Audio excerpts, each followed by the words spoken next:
The hallway lights flickered just as the scream tore through the cafeteria, and everyone spun around in confusion. Everyone except her. She already knew the burst of electricity wasn't normal, because the glowing mark on her forearm pulsed right before the lights blew out. Sparks rained from the ceiling fixture above the lunch counter. Students ducked, food trays clattered, and she stood frozen, breath stuck in her ribs, like her body already expected chaos to happen around her. "What? What's happening?" someone shouted. "I don't know," another voice yelled. Then the light bulbs shattered all at once with a loud crack, and she flinched so hard she almost dropped her backpack. Her heart hammered violently, too loud in her ears. Everyone screamed again as pieces of glass showered the floor. Someone grabbed her wrist. It felt like a burning shock, an actual jolt, and she yanked her arm away. "Ow! You shocked me!" the guy snapped, shaking out his hand. She didn't answer. She couldn't, because the glowing mark on her skin lit up again like molten gold beneath the surface. She hid her arm behind her jacket sleeve, even though it hurt, as the cafeteria descended into chaos. Teachers shouted for everyone to stay calm. The smell of something burning filled the air. A fuse blew in the back room with a loud pop. She whispered under her breath, "Not again." The last time something exploded close to her, it was her coffee machine at home. She'd blamed cheap wiring. Now she wasn't so sure. A boy with dark, messy hair shoved past her, irritation clear on his face.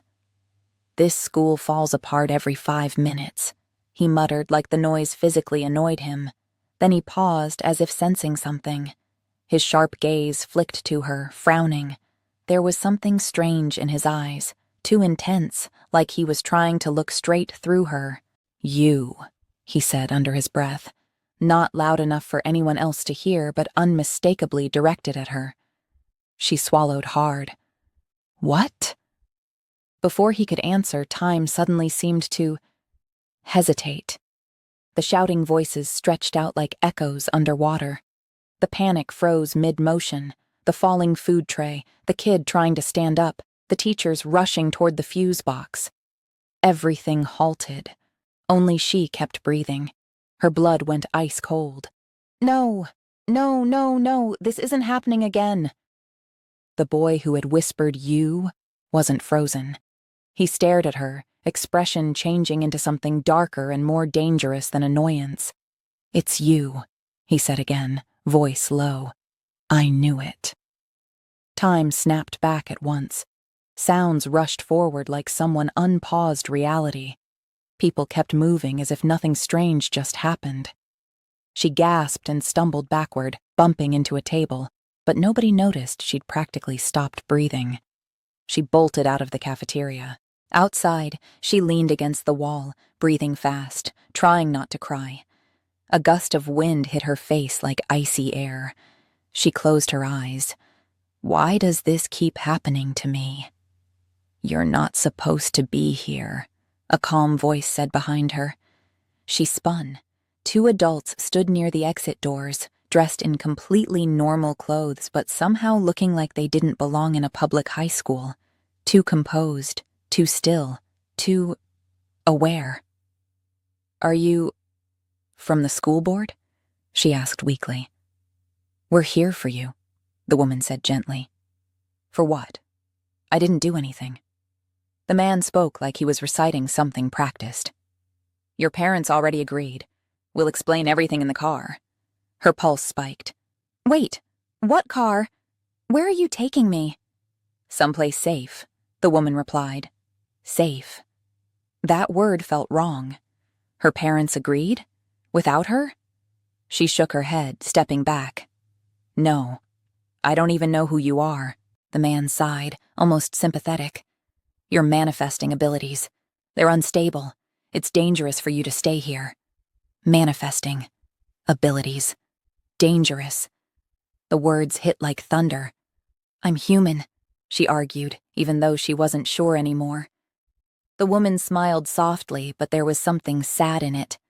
"That's what you've always believed." The mark on her arm pulsed again. Hot. Aching. She covered it quickly, jaw tightening. I'm not going anywhere with strangers. You won't have a choice, the man said simply. It wasn't a threat. It was certainty. Suddenly, the boy from earlier shoved the exit door open, almost colliding with them. He glared at the two adults. She said she's not going. You don't get to interfere, the man responded sharply. The boy stepped forward, voice low. You think I'm scared of you? She stared at him, confused. Who was this guy? And why did he sound like he knew exactly what was happening when she didn't? The adults exchanged a look. Something unspoken passed between them. The woman's voice softened again. Please, come peacefully. You'll understand soon. The boy shifted protectively in front of her as if he expected them to snatch her. She's not ready. She doesn't have time to be ready, the man replied. Her voice trembled. Ready for what? The man's expression softened the tiniest bit. For who you are. The earth tilted beneath her feet. She didn't realize she was shaking until the boy looked at her, eyes narrowing. You need to breathe, he said firmly, like he was trying to anchor her. The woman held out a hand. Come with us, before your power triggers another incident. A dozen questions hammered her skull, but she felt dizzy and helpless. Please, just tell me who I am. They didn't answer. Instead, a sleek black car rolled to a stop at the curb. Tinted windows, quiet engine, like it was made for this exact moment. The boy looked at the car, something like fury sparking across his expression. This is wrong. She's not supposed to leave like this. Things changed, the man said. She backed up again, overwhelmed and scared out of her mind. I'm calling my mom. You can, the woman said gently, but she won't answer, not because she doesn't love you, but because she can't. That was somehow worse. The boy clenched his fists. Don't go with them. What else am I supposed to do? She whispered, voice breaking. The adults waited silently. The wind blew harder, swirling leaves around her feet. Everything inside her screamed that her life was ripping apart. She couldn't explain why, but she knew that once she stepped into that car, nothing would ever go back to normal. And yet, staying suddenly felt impossible too, because she wasn't normal anymore. The boy leaned close enough that she almost forgot how to breathe. Listen to me, he said, voice urgent. Whatever they tell you, not all of it will be true. She barely got out. Who are you? He hesitated, eyes full of something intense and unreadable. Someone who doesn't hate you as much as I should. Then he stepped back and walked away. She didn't understand what that meant, but she felt it. Deep down, her voice shook. Please don't let this be real. The woman opened the car door. It's already real. And with her legs trembling, her world collapsing and fear burning under her skin, she got in the car. The door clicked shut. The car ride felt endless. Trees blurred by outside the tinted windows, and every mile made her stomach twist tighter. Neither adult spoke. The silence was thick, tense, like if anyone said the wrong thing, everything would explode again. She kept staring at her phone, even though she already knew no calls would go through. No signal. No messages. It was like the world outside didn't exist anymore. Where are you taking me? She asked quietly. To the academy. The woman replied, like it should mean something. What academy? Like a boarding school? Because I'm not enrolling in anything. It's not optional, the man said without looking back. She hated how calm they sounded, like they'd done this before, like they knew exactly how terrified she was. My parents would never send me anywhere without talking to me, she muttered. The woman's expression softened. They agreed because they love you, and because if they tried to keep you, you would be in constant danger. Her chest tightened. Danger from what? From yourself, the man answered. The road eventually left the city. Buildings disappeared, replaced by forests and wide fields. The more distance between her and home, the faster her heartbeat grew. She pressed a hand against her sleeve, feeling the heat of the glowing mark underneath. This thing on my arm, what is it? The man finally turned slightly, his gaze serious. A warning. Her throat tightened. Of what? He didn't answer. Silence took over again. Not peaceful silence. Terrifying silence. The kind that makes you want to scream just to fill the air. Hours later, the car slowed. A massive iron gate stood ahead, taller than any school entrance she'd seen.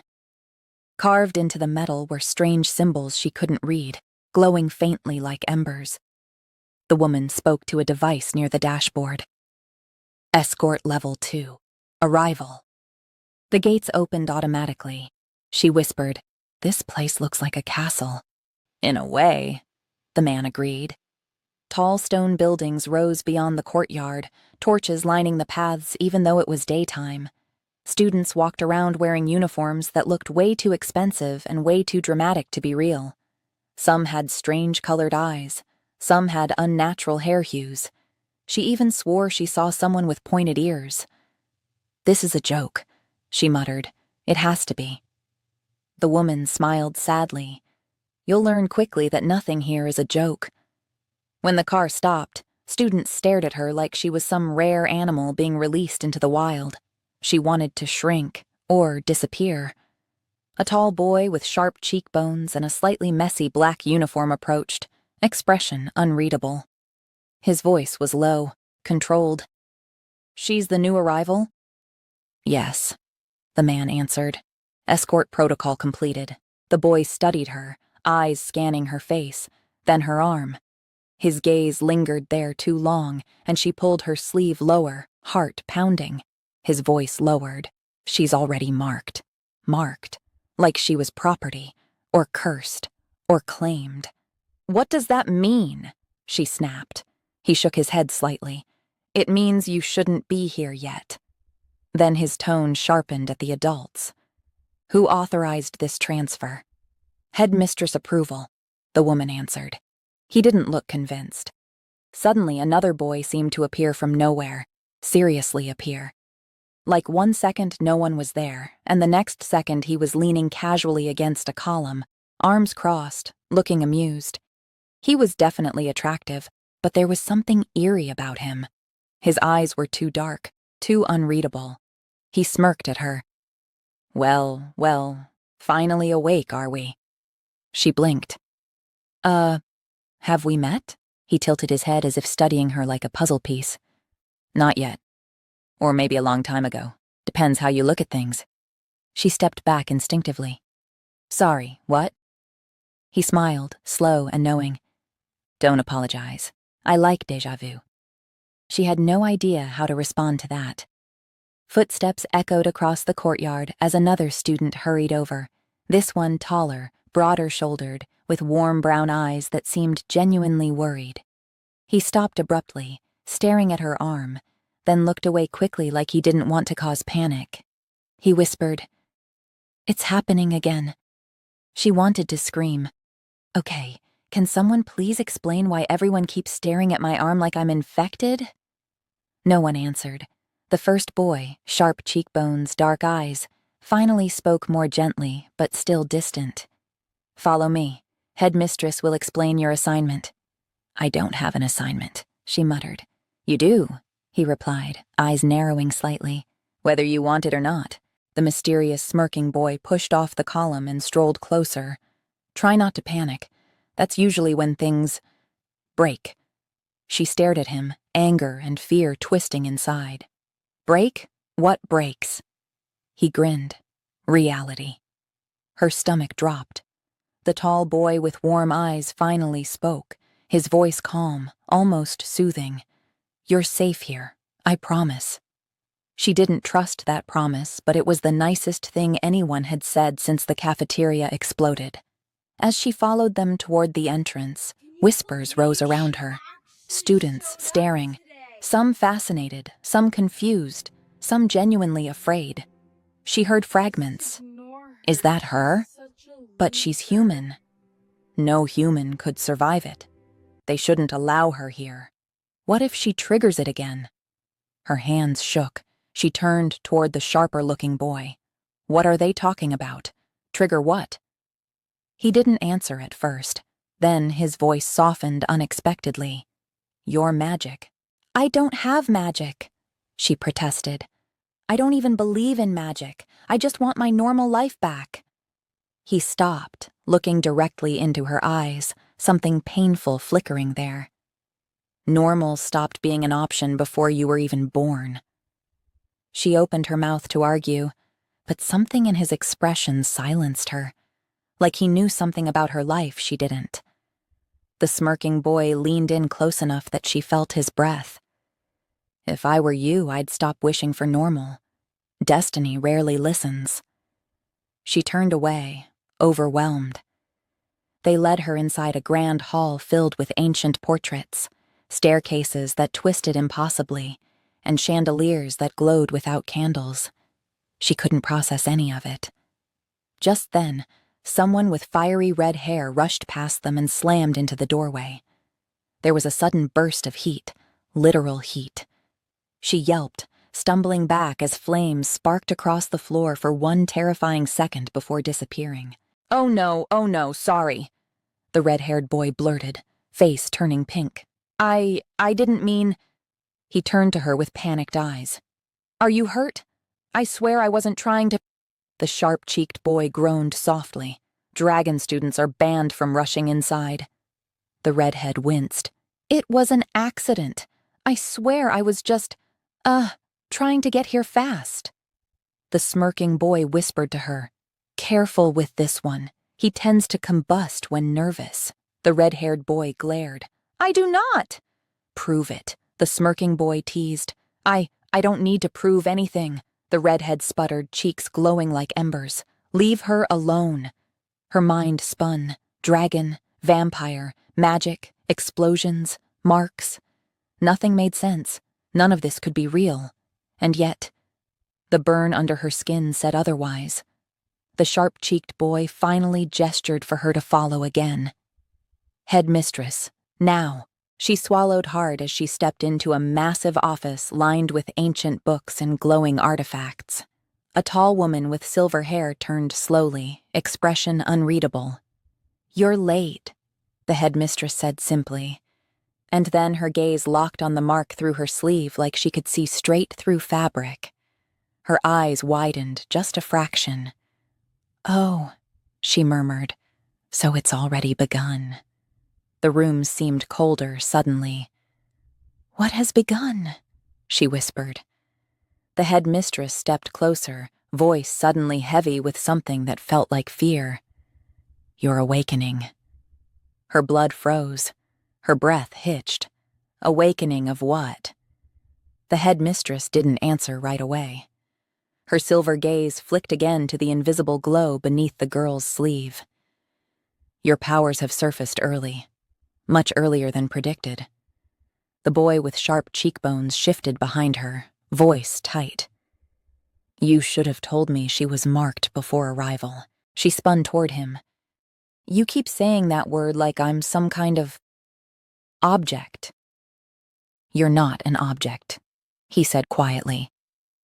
You're a question none of us can answer. That didn't help, at all. The headmistress gestured for the boys to wait outside, but they didn't move.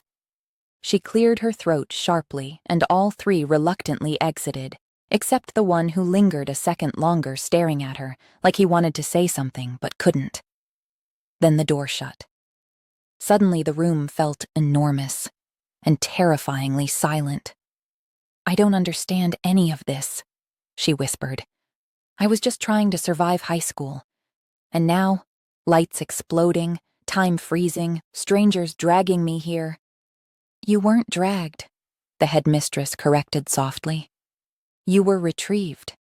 That's not better. For the first time, something like sympathy touched the woman's eyes. Sit, please. She didn't move. Her legs kept trembling. The mark on your arm isn't a tattoo, correct? No, I woke up with it a few days ago. I thought maybe I burned myself somehow. Did it glow? Yes. And things began reacting around you? Exploding, she corrected bitterly. Coffee machines, light bulbs, reality. The headmistress nodded like that was normal. Magic responds to emotions strongest during awakening. Fear, panic, confusion. Your power mirrors them. My magic? Yes. I don't believe in magic. The headmistress looked genuinely sad. Belief stopped being relevant the moment you were born. She didn't know whether to scream or run. What am I? The woman paused too long. We don't know yet. Her stomach dropped. How can you not know? Because we've never seen a mark like yours. Not in centuries. Centuries? Her voice cracked.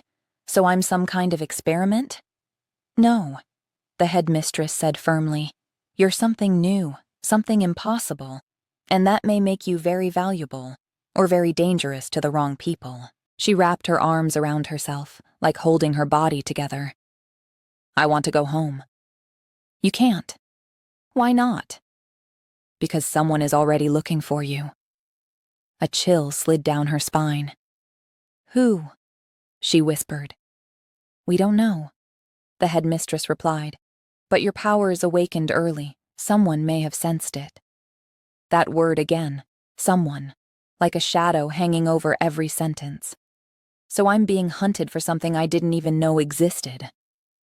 Unfortunately, yes. She felt sick. Great. That's just perfect. The headmistress's voice softened again. For tonight, you'll stay in the East Wing. We'll run evaluations in the morning. Magic compatibility, heritage testing, aura analysis. Aura what? You'll see. The headmistress pressed a hand gently, carefully, on her shoulder, like she was afraid to spook her. For now, try to rest. You're safe inside these walls. She wished she could believe that. When she stepped outside, the 3 boys were waiting, like guard dogs stationed exactly where she'd left them. The sharp-eyed one was first to speak, jaw tight. What did she say? She hugged her elbows. That I'm awakening, whatever that means. He exhaled slowly, tension easing slightly. Then you need to stay calm. Magic's unstable when emotions spike. She stared at him. Calm. Everything in my life is falling apart and you want calm. I know it's a lot. No, you don't know, she snapped, voice shaking. You're all acting like this is normal while I'm losing my mind. A beat of silence. Then the warm-eyed boy stepped forward, expression gentle. You're not losing anything. You're finding it. That's different. She blinked hard, fighting tears. Why do you even care what happens to me? He hesitated, then looked away, almost embarrassed. Because I don't want you to get hurt. That shouldn't have hit so deeply, but it did.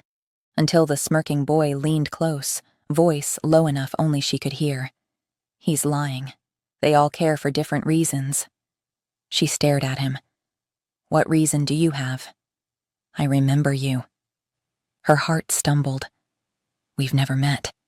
He smiled faintly, but there was no joke in it this time. Not in this lifetime.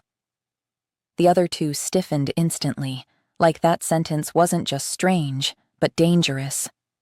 The sharp-cheeked boy snapped, Enough with your riddles. She's confused enough. She's more than confused, the smirking boy said quietly. She's waking up. A sudden gust of icy wind whipped through the courtyard. So strong, students shrieked and covered their faces. The torches flickered violently. She grabbed her sleeve instinctively. The mark burned like fire under her skin. The sharp-eyed boy froze. Your arm. She pulled her sleeve up slightly before she could think. The glowing mark wasn't faint anymore. It pulsed bright, like molten gold flooding through veins that weren't veins. Gasps echoed across the courtyard. Several students backed away. A few actually ran. Someone whispered, "It's happening again. Again. Again." A storm roared inside her bones. Heat, panic, the feeling that the world was suddenly too small to contain whatever was waking up inside her. I don't feel right," she whispered, breath trembling. The warm-eyed boy lunged forward like he knew exactly what was about to happen. "Hey, look at me. Just breathe, okay? Slow down." "I can't." "Yes, you can," he insisted, voice steady. "You're not alone anymore." The smirking boy moved closer too, tone suddenly deadly serious. "Listen to him. If you panic, reality panics with you." She tried to breathe, tried to calm the hurricane inside her chest. Too late. The torches lining the courtyard exploded upward, blue flames shooting into the air like fireworks. Students screamed. Wind blasted outward from her like a shockwave, rattling windows, sending books, leaves, and loose papers swirling in a violent cyclone. She didn't move, but everything else did. Just like the cafeteria, just like time freezing, just like her power was bigger than she could hold. The boys didn't run. The sharp-eyed one stepped right in front of her, shouting over the roaring wind. "Stop thinking, feel! How am I supposed to do that?" "Think about something that calms you." "There's nothing calming in my life right now," the smirking boy yelled. "Then think of something you want to protect." Protect. Her parents, her old life, even the strangers who were somehow trying to help her. Her heartbeat slowed, just a little. The mark dimmed, slowly, painfully, until the wind dropped, the flames shrank, and the courtyard fell silent. Students stared at her like she was either a miracle or a disaster waiting to happen. Probably both. She collapsed to her knees, shaking violently, barely breathing. The warm-eyed boy knelt beside her. "You're okay. I promise." And for one fragile second, she believed him. Then a scream ripped through the night, coming from somewhere deep inside the academy grounds. Not a normal scream. Something ancient. Something furious. Something calling her name. The boys all froze. The smirking one whispered, voice shaking for the first time. "He found her." Her blood turned to ice. "Who?" she whispered. The sharp-eyed boy pulled her to her feet. "Run!" She didn't understand what was happening, only that everything in the world suddenly wanted her afraid. She turned toward the sound, toward the darkness beyond the courtyard, her heart pounding so loudly she couldn't hear her own thoughts. The boys stepped in front of her at once, shields against a shadow she couldn't see. The scream came again, this time closer, and the mark on her arm blazed open, like it was answering the call.